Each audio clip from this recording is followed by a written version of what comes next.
జన విజ్ఞాన వేదిక ఆధ్వర్యంలో కావలిలోని శ్రీ కన్యకా పరమేశ్వరి కళ్యాణ మండపంలో నిర్వహిస్తున్న సైన్స్ వారోత్సవాలు 6వ రోజుకు చేరుకున్నాయి. జూనియర్ మరియు సీనియర్ విభాగాల విద్యార్థులు తమ వైజ్ఞానిక ప్రదర్శనలు సిద్ధం చేసి కేటాయించిన ప్రదేశాల్లో ప్రదర్శించనున్నారు. ఈ కార్యక్రమంలో డాక్టర్ బెజవాడ రవికుమార్, తోట వెంకటేశ్వర్లు, గాదిరెడ్డి హరినాథ్, టి సుబ్బరామ శర్మ, పాపిశెట్టి జానకిరామ్ తదితరులు ఉపాధ్యాయులు, విద్యార్థులు పాల్గొన్నారు. కావలి పట్టణ జన విజ్ఞాన వేదిక ఆధ్వర్యంలో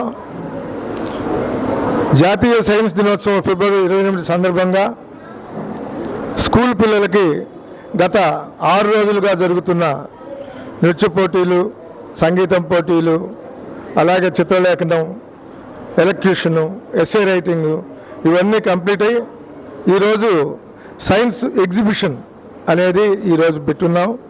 దానికి స్పందించి 30 నుంచి 35 స్కూల్స్ దాకా వాళ్ళ కొత్త శాస్త్రీయ ఆవిష్కరణలను తీసుకొని వచ్చి ఈరోజు ప్రదర్శించడం జరిగింది. దానికి ముఖ్య అతిథులుగా, జడ్జిలుగా ముఖ్యంగా డాక్టర్ రేవంత్ గారు, డాక్టర్ మాలినీదేవి గారు, doctor Lakshmi gynaecologist, doctor Venkat anaesthesia sir, అలాగే బతిని నరేంద్ర సారు సర్జను, వీరు మన అభ్యర్థుల్ని మన్నించి వాళ్ళ టైంని వెచ్చించి ఈరోజు పిల్లలందరినీ అసెస్ చేయడం కోసం వాళ్ళల్లో ఉన్న శాస్త్రీయ టెంపర్, సైంటిఫిక్ టెంపర్ ఎంత ఉన్నది, వాళ్ళల్లో వొకాబులరీ ఎట్లుంది, how they are presenting their projects, how they are exhibiting their projects, ఇవన్నీ కూడా వారు జడ్జ్ చేయడానికి వచ్చారు.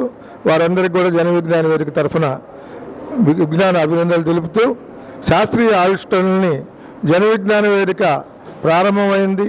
జన విజ్ఞాన వేదిక మొట్టమొదటి ఆలోచన విధానం శాస్త్ర ప్రచారం.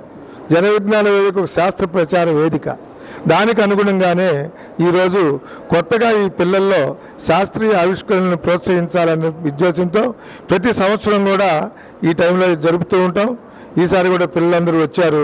వారందరికీ కూడా జన విజ్ఞాన వేదిక తరఫున విజ్ఞాన అభినందనలు తెలుపుతూ, జాతీయ సైన్స్ దినం సందర్భంగా జన విజ్ఞాన వేదిక పట్టణ శాఖ సైన్స్ ఎగ్జిబిషన్ ఏర్పాటు చేసింది. ఎగ్జిబిషన్లో మరి 35 ప్రాజెక్టులు పాల్గొన్నారు. అన్నీ కూడా చాలా బాగా ఉన్నాయి.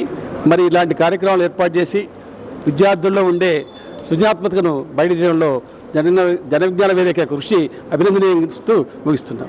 అందరికీ నమస్కారం. ఈ జన విజ్ఞాన తరపున పిల్లలందరిలోనూ ఇలాంటి కార్యక్రమాలు చేపట్టడం చాలా మంచిది. మనందరం అనుకుంటాము సైంటిస్టులు చాలా గ్రేట్ అవి అని, కానీ వాళ్ళు కూడా ఒకప్పుడు స్టూడెంట్సే. వాళ్ళ మెదడులో పుట్టిన చిన్న ఆలోచనలో ఎన్నో ఇలాంటి రేకెత్తించి అలాంటి పుట్టిన టీచర్లు, వాళ్ళ నుంచి వచ్చిన ఆవిష్కరణలు ఇవాళన్నీ మనం అనుభవిస్తున్నాము. అలాంటి జిజ్ఞాస ఇలాంటి పిల్లల్లో కూడా వెలికి తెచ్చాలని జన విజ్ఞాన వేదిక ఎన్నో సంవత్సరాలుగా ఈ కార్యక్రమాలు చేపడుతున్నారు. వాళ్ళందరూ కూడా నా తరపున కృతజ్ఞతలు. ఇలాంటి కార్యక్రమాలు ఇంకా ఎన్నో జరపాలని కోరుకుంటూ సంతోషిస్తున్నాను. ధన్యవాదాలు. తాజా వార్తలు ముందుగా తెలుసుకోవాలి అనుకుంటే మన DR ఫోకస్ ఛానల్ని ఫాలో అవ్వండి. వీడియో నచ్చినట్లయితే కనుక లైక్ చేసి షేర్ చేయండి. Thank you all.